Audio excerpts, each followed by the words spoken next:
특목 자사고 말고 일반고 학생들은 더 힘들어질까요? 지금은 이제 그 등급의 폭이 넓어졌기 때문에 최상위권 전국자사고는 별로 권하고 싶지 않아요.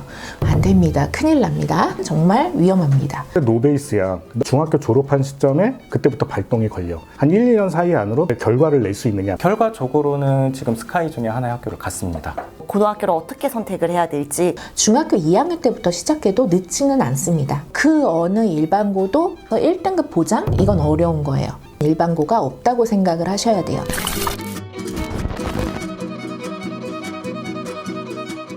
네, 안녕하세요. 안녕하세요. 저희는 분당 파인만 교육에 저는 입시 소장을 맡고 있는 엄보영이라고 하고요. 그리고 중등부 원장님을 맡고 계시는 김한나라고 합니다. 네, 잘 부탁드립니다. 네, 첫 번째 질문이 있다고 하셨어요. 어떤 거죠? 어머님들이 많이 궁금해 하시는 게 자녀분들이 이제 이번에 내신을 통해서 이제 특목고 자사고 이제 영재학교 쪽으로 고등학교를 어떻게 선택을 해야 될지 그 고등학교의 특성이나 이제 특징들에 대해서 되게 궁금해 하시는데 그거에 대해서 총정리를 좀 해주실 수 있으신가요? 그러면은 이제 영재학교부터 말씀을 드릴게요. 영재학교는 사실 왜 제가 특목고에도 넣지 않았냐 하면은 이 영재학교는 교육부 소속이 아니에요. 그 과학기술부 그쪽 소속입니다. 그래서 아예 교육부 양식의 학생부를 반영하지도 않고요. 그래서 자기 양식이 따로 있어요. 그러다 보니까 영재학교는 그냥 대학에서 봤었을 때는 사실 그냥 학생부만 봐도 아예 영재학교네 그냥 틀만 봐도 바로 알 수밖에 없게 되어 있거든요. 그래서 그런 측면 때문에 고교 블라인드 이후에 영재학교가 좀 이렇게 진학 비율이 굉장히 좋아졌죠. 그리고 의대 진학 비율도 너무 높아지다 보니까 오히려 이제 그 의대에 대한 그 어드밴티지 뿐만이 아니라 이제 그거를 마이너스 요소를 넣느라고 지금은 학교별로 굉장히 고심을 많이 하고 있는 걸로 알고 있거든요. 그래서 저희도 의대를 갈 거면 이제 굳이 영재학교는 가지 않아도 된다. 우리 영재학교는 굉장히 메리트가 있습니다. 이공계 쪽이나 자연과학 쪽으로 가려면 아예 이렇게 학생부 자체가 다른데 이 고교 블라인드 하에서 영재학교 7개인가 8개인가 뭐 그 정도밖에 없어요. 전국에서 한 800명 뭐 이 정도밖에 안 되기 때문에 이건 그야말로 중학교 3학년 때 아주 선발을 거쳐서 합격시킨 애들이다 라고 생각을 하다 보니까 대학에서도 좋아해요. 그렇기 때문에 순수 과학이나 이공계 쪽으로 간다라고 하면은 영재학교는 너무너무 메리트 있다고 생각합니다. 다만 합격을 했을 때, 그죠? 그리고 이제 만약에 우리 아이가 조금 모의고사가 이 학원에서도 그렇게 좀 높은 편이 아니다. 이런 경우에는 조금 빨리 발을 빼는 게 필요해요. 그래서 아이가 조금 아직 걱정을 하면 어머님이 계속 조금 현실을 조금씩 말씀을 해주시면서 저는 1학년 말까지만 해도 나오면은 괜찮다고 생각하거든요. 그래서 중학교 2학년 때부터 시작해도 늦지는 않습니다. 근데 그 결정을 중1 때 하셨으면 좋겠어요. 그리고 이제 영재학교 준비시키는 학원인데 그러려면은 조금 그 학원에서 영재학교 몇 명 보냈다 그 모수보다는 좀 몇 프로를 보냈냐 합격률을 보시고 선택을 하시는 게 좋을 것 같아요. 왜냐하면 그냥 영재학교 위주로 준비를 하는 대형 학원 같은 경우에는 당연히 아이들이 많이 다니니까 뭐 총 명수는 너무나 많을 수밖에 없는데 합격률을 놓고 보면은 합격률이 의외로 영재학교가 되게 높은 합격률이 나오는 학원들이 진짜 몇 개 없거든요.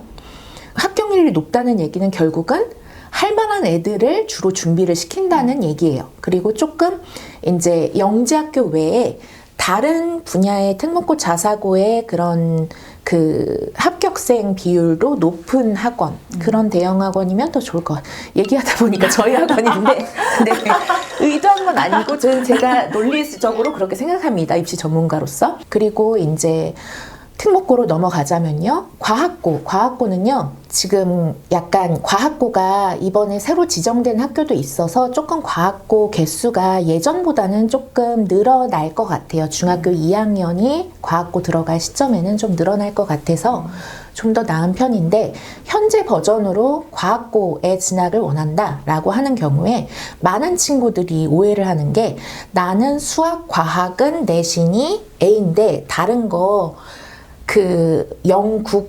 영국사에서 BC 바치예요. 그럼 다른 데를 어차피 못 쓰잖아요. 그치만 특목고는 가고 싶어요. 그러면 이제 과학고를 희망하는 경우가 많거든요. 안 됩니다. 큰일 납니다. 네, 가서 너무 힘들어요.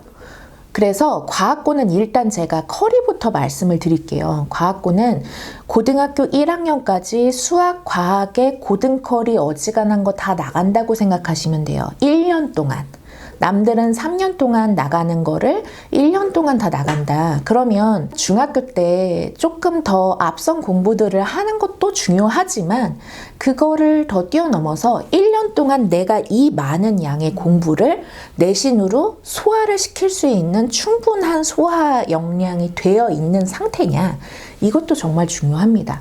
그래서 그냥 다른 과목에 B가 있는데 나는 특목고 자사고 어디 하나 가고 싶은데 그래도 이과니까 자사고는 못 갈 내신이라 과학고를 가겠어는 정말 위험합니다. 얘네들은 1학년 때 거의 고등 진도가 나간다고 했잖아요. 그래가지고 2학년 때부터는 대학 수준의 그런 난이도 있는 그런 전공 진도들이 나가요. 그러다 보니까 조기 졸업이 가능한 거예요. 다른 학교, 영재학교도 3년 동안 다니잖아요. 그렇지만 과학고는 2학년 끝나고 이제 과학 특성화 대학교 이런 데를 갈 수 있잖아요. 물론 이제 그것도 없앨까 말까 하는 그런 시도가 있기는 하지만, 그 자체가 커리큘럼이 굉장히 빠르다. 그리고 수학, 과학이 중학교 때 시수를 생각하시면 안 됩니다. 과학고는 과학 인재 양성을 위해서 설립한 고등학교라는 설립 취지가 있다 보니까 애초에 편제 자체가 수학, 과학 합하면 60%, 70% 정도 된다고 생각하셔야 돼요. 그래서 한 60% 정도 되는 내신 비율인데 진도는 어마무시하게 빨리 나가. 그 다음에 2학년 때부터는 숨을 돌리게 하는 게 아니라 그 다음엔 어려운 공부의 시작이야. 그렇게 생각을 하시면 이제 수학, 과학 공부를 영재학교는 영재성 검사를 좀 많이 준비하고 가지만, 오히려 과학고는 조금 더 이런 그 과학에 대한 앞선 공부들도 내가 좀 미리 소화할 수 있는 그런 능력이 있는가에 대한 확신이 있을 때 준비를 하는 거를 저는 항상 입학후를 생각해야 되니까요. 입학후를 생각할 때 그거를 추천을 드리고요. 그리고 외고 국제고는 내신 보는 건 똑같아요. 영어, 국어, 사회 이렇게 보는 거고요.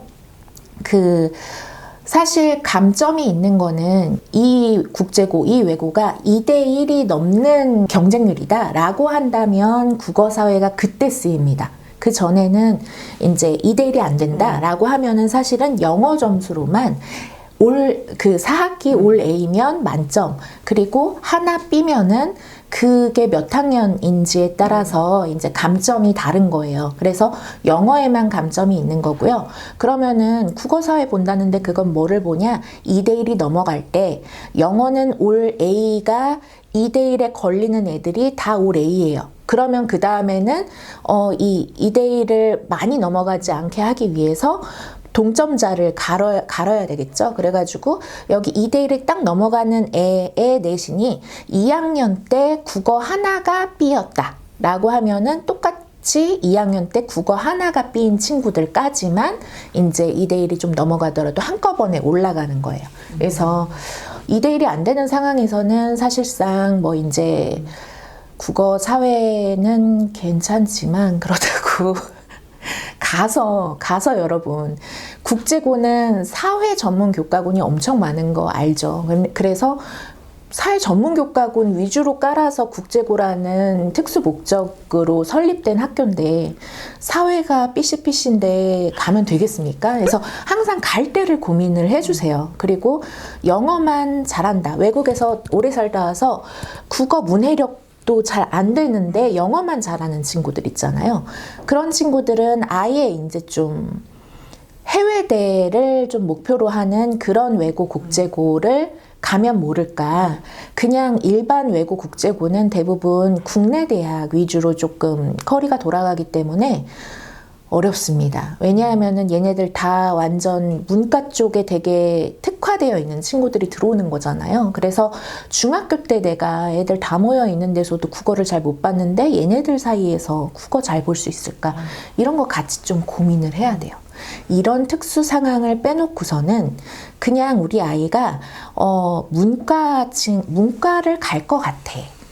근데 조금 내신도 조금 고려를 해야 될 것 같아. 근데 내가 교육특구에 살고 있어. 라고 한다면 저는 교육특구에 살고 있는 문과 친구들한테는 너무나 강력하게 국제고 외고 좋다고 생각해요. 그래서 이제 지역별로 외고가 더 많은 지역도 있고 이제 국제고가 생각보다 좀 있는 지역도 있고 그래요. 그렇지만 국제고가 전국에 몇 개가 안 돼요. 그것 또한 7, 8개밖에 안 되기 때문에 국제고가 대체적으로 국영수사과가 대체적으로 관리가 전반적으로 잘 되는 친구들이 갑니다. 그래서 외고는 조금 인문 어문 쪽이잖아요. 그리고 국제고는 사회 쪽이다 보니까 좀 더 이과 성향의 머리가 있는 친구들이 국제고에 조금 더 몰려요. 그래서 나는 되게 문과 성향이 강한데? 라고 하면은 국제고보다는 외고를 추천드려요. 그래야 나랑 비슷한 친구들끼리의 경쟁이 좀 되고요. 교육특구면은 일반고보다는 그냥 외고 보내라 라고 제가 말씀드리는 이유는 교육특구는 지금 일반고 우리 이제 바뀌는 내신에서는 중학교 2학년, 3학년 기준으로 말씀드리자면 1등급이 10%잖아요. 근데 그 어느 일반고도 10%를 보장해 줄 수 있는 일반고가 없다고 생각을 하셔야 돼요. 특히 뭐 강남 이제 그 중에서도 강남 중에서도 조금 더 공부 열심히 하는 그런 동들, 그 다음에 뭐 분당이나 뭐 수지나 아니면은 뭐 대구에서도 특별히 공부 잘하는 뭐 이런 교육특구들 있잖아요. 그런 쪽에서는 그냥 의대 희망자들, 의대 합격자는 아니에요. 근데 의대를 희망한다는 게 이유 없이 희망하진 않을 거잖아요.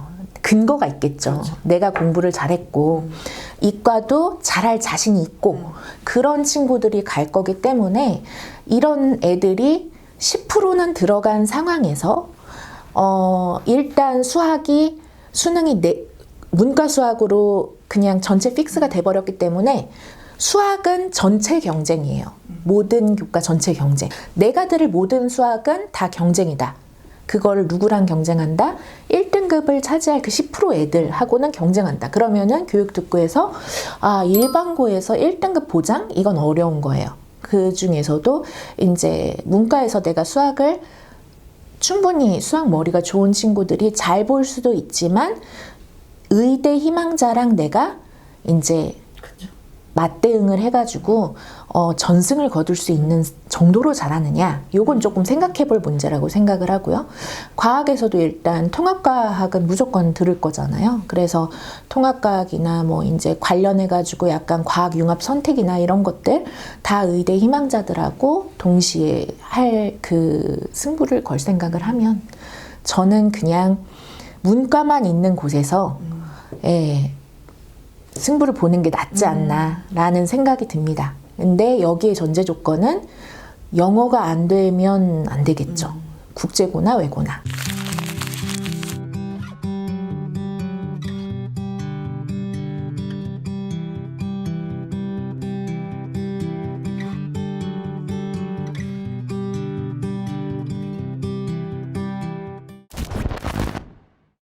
전국 단위 자사고는 일단 기본적으로 국영수 사과가 들어가고 전 과목이 들어가는 학교가 있어요. 그거는 학교마다 조금 달라요. 그래서 관심 있는 학교는 그 입학 요강 요런 쪽을 들어가셔서 전형 요강을 보셔야 돼요. 그래서 내가 좀 후보로 놓은 그 학교들이 어떤 과목이 들어있는지를 보시고 그 과목은 적어도 A를 다 맞을 각오를 하셔야 돼요. 왜냐하면 이게 B가 하나라도 있으면 사실 보장을 못해요. 왜냐하면 이 자사고들은 대부분 2대1이 다 넘어요, 경쟁률이. 그러다 보니까 경쟁률이 얼마나 몰리냐? 그때 2대1에 끊길 내신이 어디서 끊길 것이냐는 매년 다르고 항상 뚜껑 열어봐야 아는 거기 때문에 그냥 맘 편히 나 일반고 1순위 포기하고 쓰는 건데 라고 생각을 하실 때 억울하지 않으시려면 그 학교에서 보는 A는 기본적으로 확보를 한 상태에서 준비를 하시고요. 들어가고 나서의 상황을 말씀을 드리자면요. 경쟁이 굉장히 치열해요. 이런 부분을 좀 고려하셔야 될 것 같아요. 우리 아이가 원점수도 만점에 가깝다. 이제 거의 98, 99, 100의 A를 다 받고 있다. 그럼 이 친구는 기본적으로 내신 습관이 굉장히 잘 갖춰져 있는 학생이에요. 지필에서도 거의 실수를 안 하고 수행에서도 평가 기준을 거의 놓치지 않고 꼼꼼하게 다 맞추는 그 습관이 되어 있는 거기 때문에 일단 내신 습관 잘 갖춰져 있구나 생각하시면 되고, 그리고 이제 이과를 갈 거면 자사고가 일반고랑 내가 선택하는 과목이 일반고랑 크게 다르지 않으면 자사고 간 게 티가 안 나잖아요. 그러다 보니까 자사고가 조금 더 열심히 깔아놓은 그 교과들을 선택을 하려면 그거에 맞는 준비, 이제 수학이나 과학이나 이런 이과 가려면 그런 공부를 조금 이제 더 깊이 있게 이제 신경 써서 해야 될 필요. 그래서 이 두 가지를 같이 저는 보는 편이에요. 그래서 이 두 가지가 다 잘 됐다. 수학과학도 얘가 상당히 가서도 간 보람 있는 정도의 내신을 받을 수 있을 것 같다. 그리고 내신 습관도 좋기 때문에 경쟁이 치열한 환경에서도 어지간한 건 실수 안 하고 정말 모르는 것만 하나 틀리고 요럴 정도다 라고 한다면 최상위권 자사고 도전하는 거 좋다고 생각하고요. 그게 아닌 상황이다 라고 한다면 저는 조금 전교 1등이 1.5등급까지는 나올 수 있는 학교로 자사고를 선택하시는 게 좋다고 생각합니다. 그리고 남학생이냐 여학생이냐에 따라서도 조금 유불리가 갈려요. 아쉽게도 이제 전국 단위 자사고 같은 경우에는 남학교가 좀 있는 편인데, 그러니까 남녀 공학 이제 있더라도 여학생 비중이 기숙사 때문에 여학생 비중을 조금 더 적게 뽑는다든지 이런 측면 때문에 특히 여학생들은 전국 단위 자사고를 가려고 한다라고 한다면 해당 학교에 보는 내신은 다 올해일을 꼭 맞도록 꼭 좀 이제 신경을 써줬으면 좋겠고요. 그리고 남학생 같은 경우는 이제 자사고 중에서 한 전교권이 1.5 이내에 들어가는 그런 자사고들도 있어요. 그래서 그런 자사고는 어느 정도 난이도라고 생각을 하시면 되냐면은 교육특구의 리딩 고등학교 있죠. 그 정도라고 생각을 하시면 될 것 같아요. 교육특구에서 이제 아주 잘하는 일반고 정도로 이제 내신의 그런 치열함 같은 경우도 그 정도로 생각하시면 될 것 같고, 대신 공부를 하면 이렇게 막 민사고나 외대부고나 이런 특이성이 있는 학교보다는 그래도 공부를 하면 올라가는 맛은 있다. 아주 열심히 하면 올라가는 맛은 있는데, 이제 너무 이렇게 몰려있는 민사고 외대부고 같은 경우는 올라가는 맛을 보기가 상대적으로 굉장히 쉽지 않습니다. 그래서 이런 학교들, 이제 민사고, 외대부고 이런 학교들의 특징은 전교 1등이 바뀐 내신으로 하면은 한 1등급 초반 정도에서 좀 형성이 되지 않을까. 그래도 1등급을 찍을 수 있는 자사고들이 있거든요. 그래서 내가 내신 습관은 잘 갖춰져 있는데 좀 수학과학 공부는 좀 많이 못했다라고 하는 경우에는 두 가지가 다 잘 갖춰져 있는 학교에 가기보다는 좀 아까 말씀드렸던 1.X 등급, 그러니까 한 개정 내신으로는 10% 정도 이제 1.0을 찍을 수 있는 그런 자사고를 찾아가시면 좋을 것 같고요. 수학과학 공부는 되게 잘 돼 있는데 A가 다 막 90점, 91점, 92점 A다 라고 하는 경우에도 저는 최상위권 전국 자사고는 별로 권하고 싶지 않아요. 외대부고, 민사고 이런 데는 별로 권하고 싶지 않은 게, 거기 애들은 실수도 안 하고 공부도 많이 한 애들이 너무 많기 때문에 실수를 안 하는 거를 연습을 해야 되는 거잖아요. 중학교 3학년 때. 그러면은 중학교 3학년 때 최대한 실수를 안 하는 연습을 하고 수학, 과학 안 까먹게 리마인드를 시키고, 그리고 이제 1등급이 나올 수 있는 조금 더 내신이 수월한 자사고를 선택하는 거를 저는 추천을 드리고 싶습니다.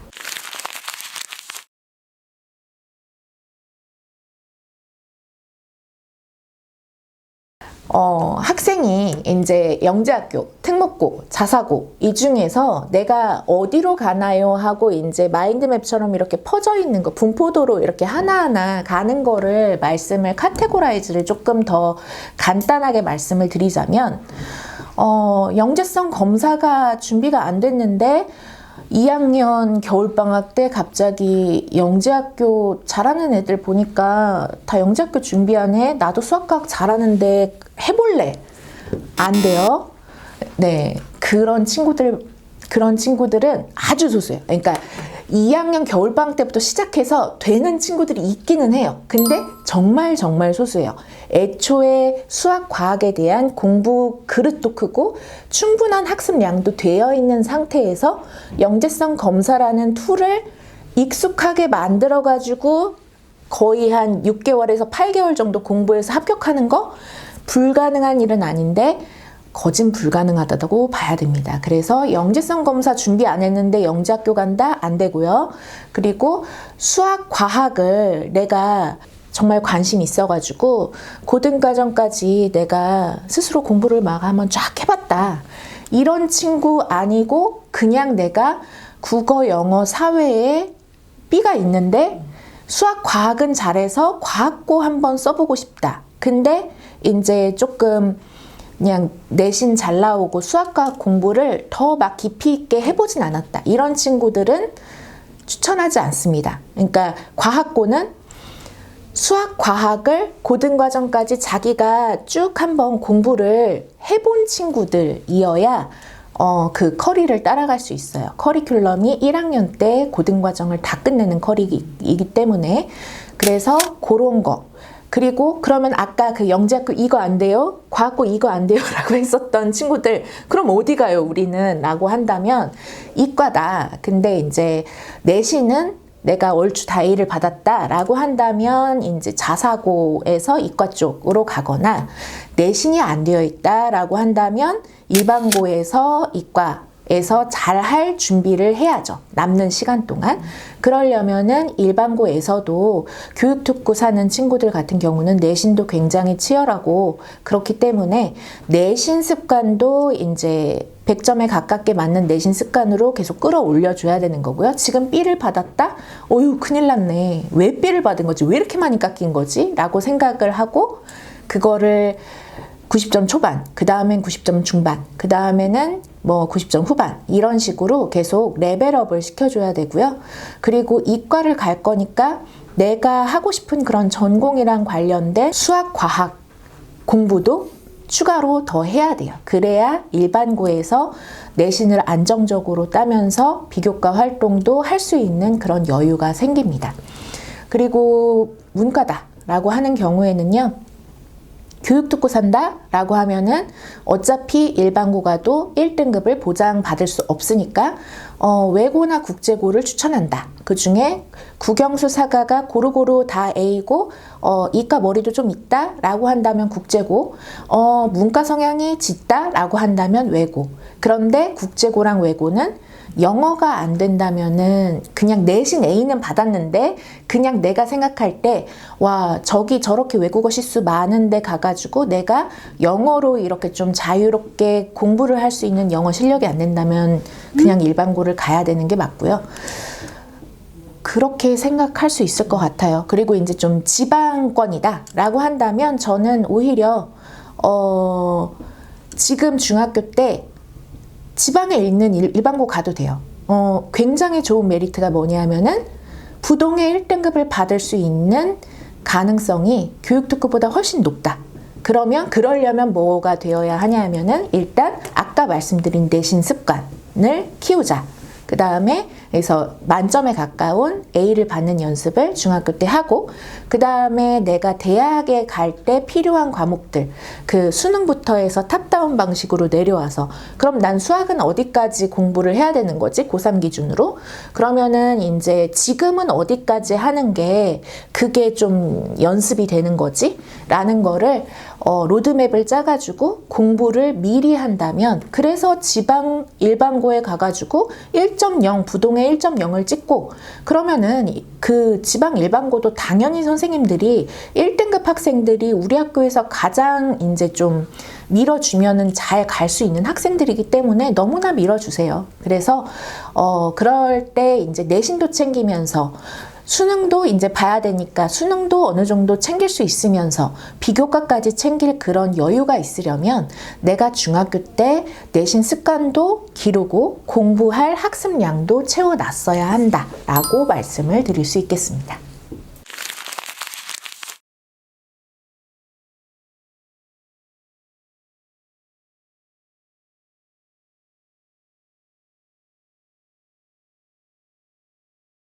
네, 오늘은 고교 선택에 대해서 총정리를 하기 위해서 영재학교 특목고, 자사고 전체적으로 총정리를 해드렸고요. 그리고 저희 영상이 도움이 되셨다면 구독과 좋아요 부탁드리고, 그리고 또 궁금하신 점 있으시면 언제든지 댓글로 남겨주시면 다음 영상을 제작하는 데 참고하도록 하겠습니다. 그리고 저희가 약간 자랑인데요. 레벨 테스트가 굉장히 체계적이고 꼼꼼한 걸로 유명해요. 그래서 이제 뭐 이거를 그냥 맞았다 틀렸다가 아니라 이 친구가 어떤 공부 습관이 있는지, 어떤 뭐 이제 이 친구는 계산 실수를 조금 하는 친구인지, 문제를 조금 잘 보이는 패턴이 있는지, 어떤 게 약점인지, 그리고 단원에서 어떤 개념들이 조금 아직 안 갖춰져 있기 때문에 이게 빵꾸로 약간 호점으로 작용할 수 있기 때문에 이런 부분을 어떻게 메꿔줘야 된다든지, 이렇게 굉장히 디테일하게 저희 그 레벨 테스트가 나와서 사실 홈스쿨링을 하시면서 그냥 레벨 테스트로 이제 확인하시는 어머님들 계시잖아요. 그런 어머님들도 굉장히 정기적으로 오셔서 레벨 테스트를 보시는 그런 학원입니다. 그래서 궁금하시면 교육 철학도 우리랑 좀 맞는 것 같고 방향성이 좀 괜찮은 것 같아 라고 생각이 드신다면 레벨 테스트 신청도 추천드립니다. 그렇고 최상위권 대학을 많이 갈 수 있다고 쳤을 때 네. 그게 약간 어느 시점에서부터 두드러지게 달라지는 지점도 있잖아요. 제 학생 중에 일부에는 조금 공부를 늦게 시작하는 친구들도 있어요. 그렇게 늦게 시작하는 친구들 기준으로 말씀을 드렸을 때 이제 최상위권 대학과 중상위권 대학에 나눠지는 시점은 고2 같기는 해요. 고2 때가 되면은 고1에 비해서 학업 난도도 올라가고 이제 뭐 내신 측면에서는 이제 인원수도 줄어들기 때문에 등급받기도 수월하지 않거든요. 그렇게 힘들어진 상황에서 꾸준히 공부하면서 성적을 유지하는 학생들은 뭐 소위 말하는 스카이 같이 이제 최상위권 대학에도 진학을 하는데, 좀 거기서 많이 지쳐가지고 조금 학업을 조금 내려놓는 친구들은 좀 한계는 분명히 있긴 하더라고요. 그래서 이제 아래 학년부터 이제 내가 어느 시점에서 포텐이 터져야 되냐를 계산했을 때 이게 되게 중요한 얘기예요. 고2부터가 되게 중요해요. 고2 때부터 성적이 나오는 학생이 진짜 상위권인 거고, 이제 애매한 상위권들이 꼬꾸라지는 시점이 고2인 거예요. 예, 그때가 정말 어려운 거고, 내가 진정으로 내가 문과구나 이과구냐를 깨닫는 시기도 그때라고 봐요.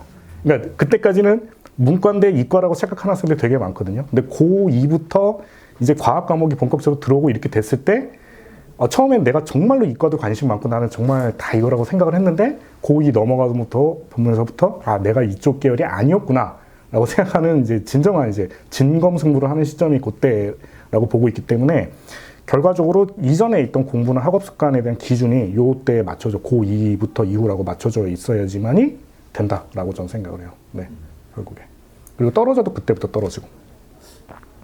또 우리 최상위권도 많이 보셨고, 최상위권에서 밀려나는 애들도 굉장히 많이 보셨고 있거든요. 그래서 우리 그 친구들 얘기를 많이 했는데 뭐 또 해주실 말씀 좀 있을 것 같아요. 저는 조금 그냥 직관적으로 말씀을 드릴게요. 그냥 쉽게 말해서 핑계를 대지 않습니다.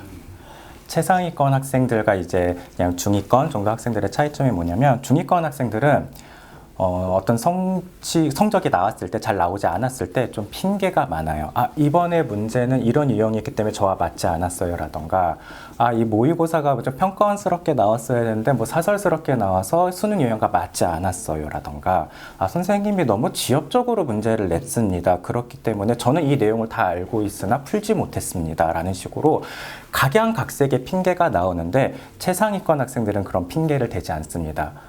선생님 제가 그런 부분도 더 챙겨서 공부를 했었는데 그러지 못했어요. 다음에 챙겨서 하려고요. 하고 합니다, 공부를. 그게 최상위권과 중위권을 가르는 조금 그런 특징이 아닐까라는 생각이 들고요. 그리고 사실 엉덩이 힘이 정말 제일 중요한 것 같아요.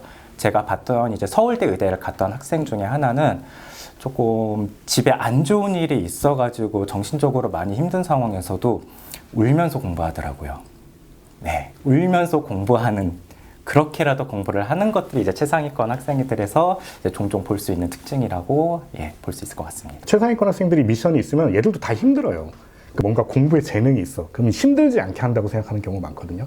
힘들어요. 애들도 다 힘든 거 마찬가지예요. 그리고 저희가 서울대 의대 보냈던 애들도 보면 학업적인 거 굉장히 힘들어 한단 말이에요. 근데 이제 저희 둘이서 했던 얘기인데, 뭐를 하자, 해오자 그러면 걔들은 해와요.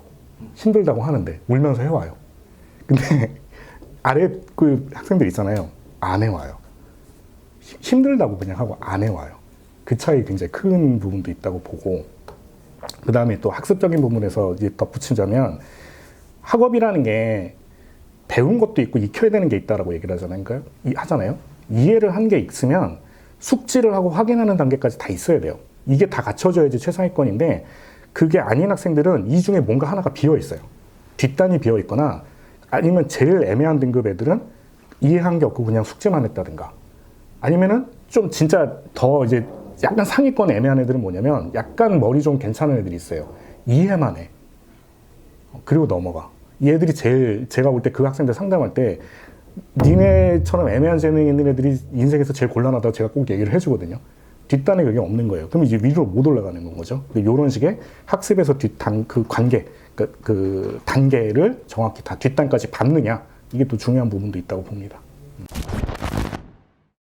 어렸을 때 성적이 너무 좋고, 그러니까 중학교, 고등학교 때 너무 좋은 친구인데, 이 친구가 갑자기 똑같은 친구가 어느 시점에서 말씀이 갈라지잖아요.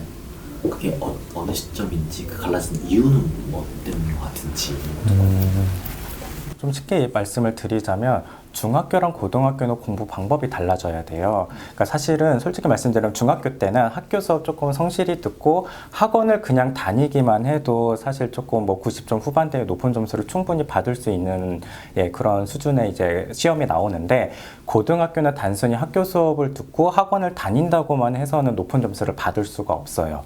이제 학교 수업을 듣고 이제 학원에서 수업을 들은 내용을 바탕으로 나 혼자 공부하는, 우리가 흔히 말하는 순공 시간이 필요한데, 그런 순공 시간 없이 초등학교, 중학교 때 공부했던 그 관성 그대로 그냥 학원 갔다 오고 숙제하고 거기서 끝, 이렇게 하는 친구들이 이제 중학교 때까지 최상위권이었다가 고등학교 와서 꼬꾸라지는 경우가 좀 많았던 것 같습니다.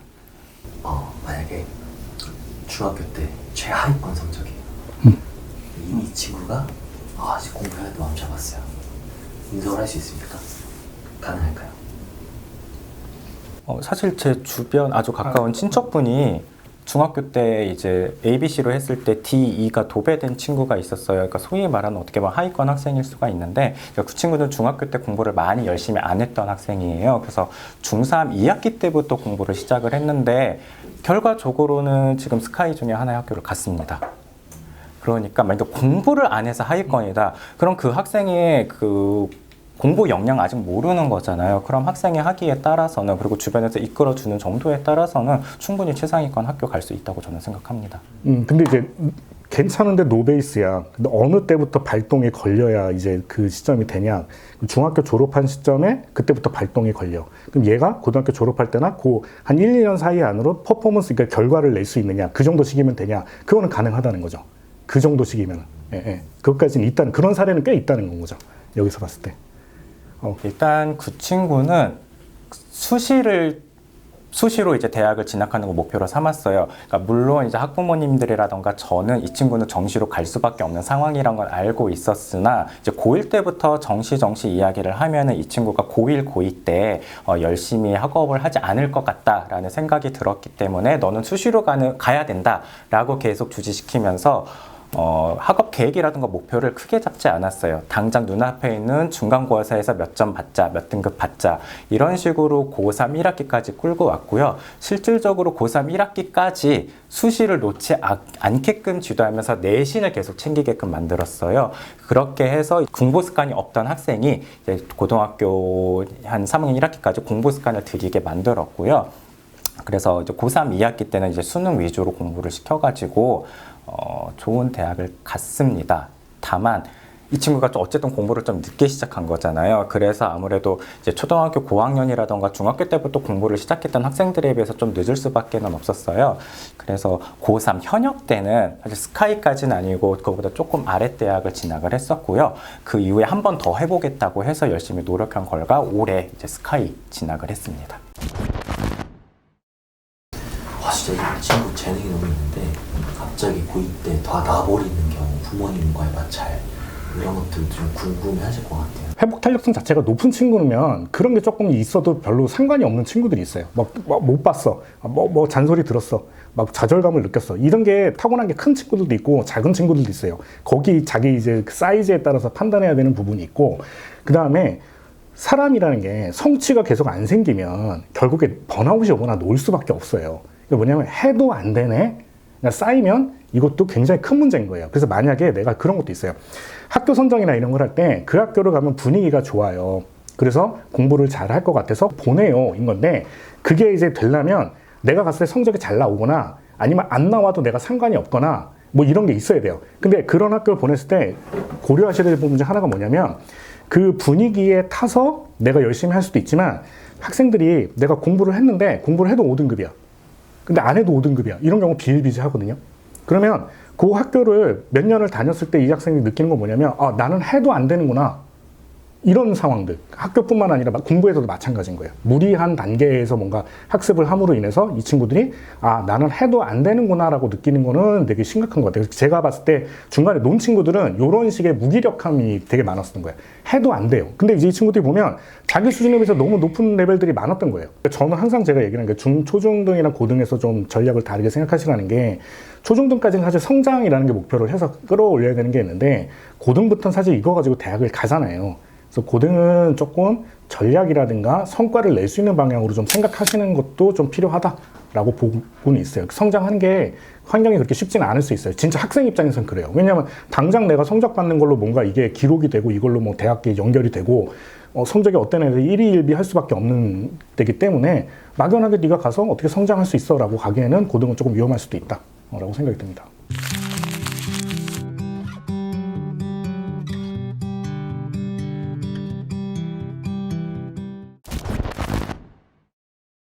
고교 학점제에서 일단은 제일 지금 고려를 하셔야 되는 게 그 학업 성취도 부분에 있어서 이전이랑 달라지는 게 이전에 절대평가였던 과목들이 상대평가로 바뀐 게 굉장히 많단 말이에요. 이게 고교 학점제 핵심이라고 이해를 하셔야 되고 고2가 항상 고비라고 말씀을 드렸잖아요. 수과학이 많아지기 때문인데 예전에 과학에서 절대평가였던 것들이 상대평가로 대거 바뀐단 말이에요. 그러니까 고교 학점제가 어떻게 보면은 더 쉬워졌냐라고 하기에는 그렇지 않은 포인트도 되게 많은 거예요. 고2 때 이전에 절대평가였던 것들이 상대평가로 바뀐다는 거를 생각을 하고 이 대비를 하시는 게 사실은 고교 학점제에서 지금 대응할 수 있는 가장 좋은 포인트라고 보는 것이고, 그 다음 두 번째는 어쨌든 5등급제가 됐잖아요. 그 전에 1등급이 좀 넓어진 건데 생각을 해보면 예전에는 한두 과목이 되게 압도적으로 잘하는 게 있고 조금 그 떨어지는 게 있을 때 적당히 믹스를 해서 등급을 만들 수 있었다면 지금은 이제 그 등급의 폭이 넓어졌기 때문에 그거보다는 그냥 두루두루 고르게 애매하게 잘하는 게 훨씬 더 유리한 친구들도 있을 거예요. 그러니까 저희도 지금 중학교 성적을 가지고 고등학교 성적을 시뮬레이션 해보면 완전 눈에 띄는 학생은 아닌데 애매하게 잘하는데 5등급제로 하면 얘들이 올 1이 나오는 경우들이 있단 말이에요. 그래서 뭐 그런 식으로 이제 과목들의 편차를 최대한 줄이는 식의 전략들이 성취도 관점에서 필요하지 않나라고 생각은 듭니다. 고교 학점제 이제 도입으로 특목 자사고 말고 일반고 학생들은 더 힘들어질까요? 그거는 네. 진학 방향과 점수가 뭐냐에 따라 다른 거라고 봅니다. 예, 그 유불리가 어느 한쪽이 일방적으로 유리하고 어느 한쪽이 일방적으로 불리한 게 아니고 진학 방향이라든가 학생의 상황에 따라서 유불리가 달라진다라고 보시면 될 것 같고, 최상위권이면 학교 유형을 조금 좋은 데 넘어가는 게 유리할 수는 있고, 그게 아니라면 일반고에서 1을 받는 전략이 훨씬 유리할 수도 있다. 이렇게 볼 것 같습니다. 이렇게 점수라든가 이런 거는 학교 상황도 다르고 학생의 상황도 다르고, 그 다음에 학교 선정이나 이런 것들은 내가 가지고 있는 입장에 따라서 다 달라요. 일관적인 답이 있는 게 아니기 때문에 이런 거는 참고를 하시고 궁금하시면 방문을 하셔서 상담을 좀 받아보시는 것도 방법이다 라고 좀 말씀을 드리고 싶습니다. 어디까지나 제가 설명회 때도 항상 말씀드리는 건데 컨설팅에서 하는 거는 일반적인 기준에 대해서 말씀을 드리는 거고 중요한 건 뭐예요? 그게 우리 아이한테 어떻게 적용될 수 있느냐가 핵심인 거란 말이에요. 그래서 적용하는 게 어떻게 되는지가 좀 궁금하고 내가 잘 모르겠다라고 하시면 오셔서 상담 한번 받아보시는 거 제가 좀 추천드리고 싶습니다.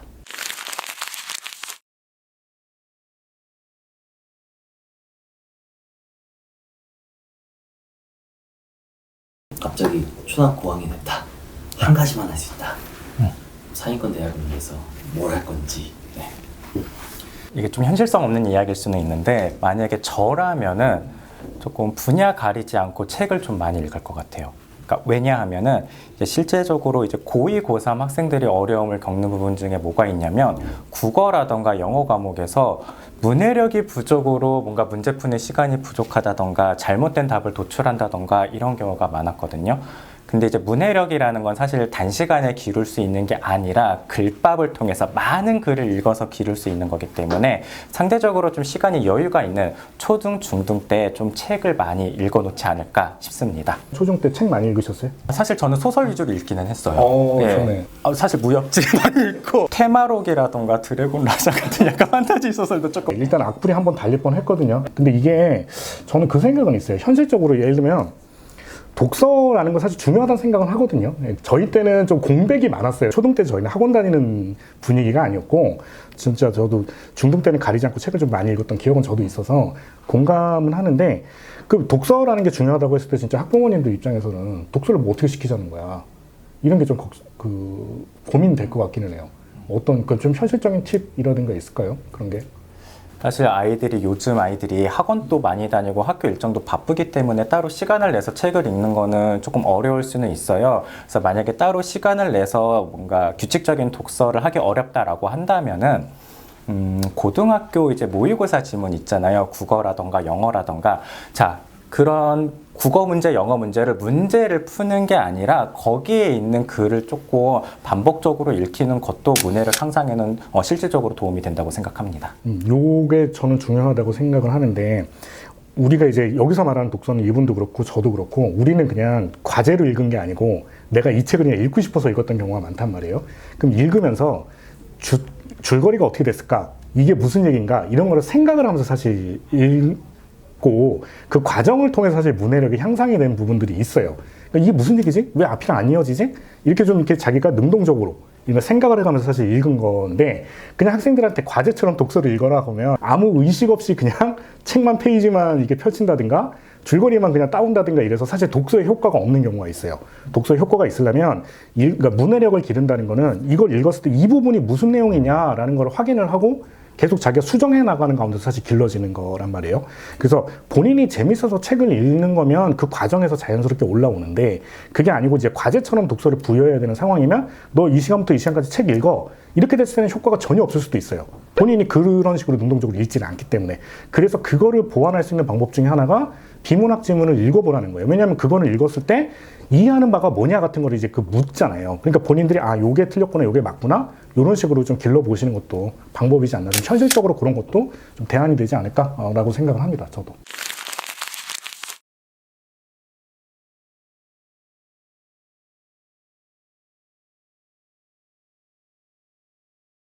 자, 오늘 이제 저희가 촬영을 해봤는데 궁금해 하실 만한 부분들을 좀 여러 개 좀 다뤄봤습니다. 그래서 이 영상 보시면서 아까도 말씀드렸지만 컨설팅이라는 거는 개인의 상황에 따라서 조언이 다 달라질 수 있어요. 그래서 추가로 궁금하신 부분들이 있으면 유튜브 또 댓글 남겨주시면 거기에 맞춰서 저희가 또 영상을 만들거나 아니면 답글을 달아드리거나 이렇게 또 하도록 하겠습니다. 그리고 그 구독과 좋아요, 알람 또 이렇게 잊지 말고 또 꼭 해주시고 또 구독하셨다 취소하시고 이러지 마시고 꾸준하게 또 봐주시면은 참 큰 힘이 될 것 같습니다. 예, 이렇게 하시고 오늘 또 긴 시간 또 이렇게 들어주셔서 감사합니다. 이만 마치도록 하겠습니다. 감사합니다.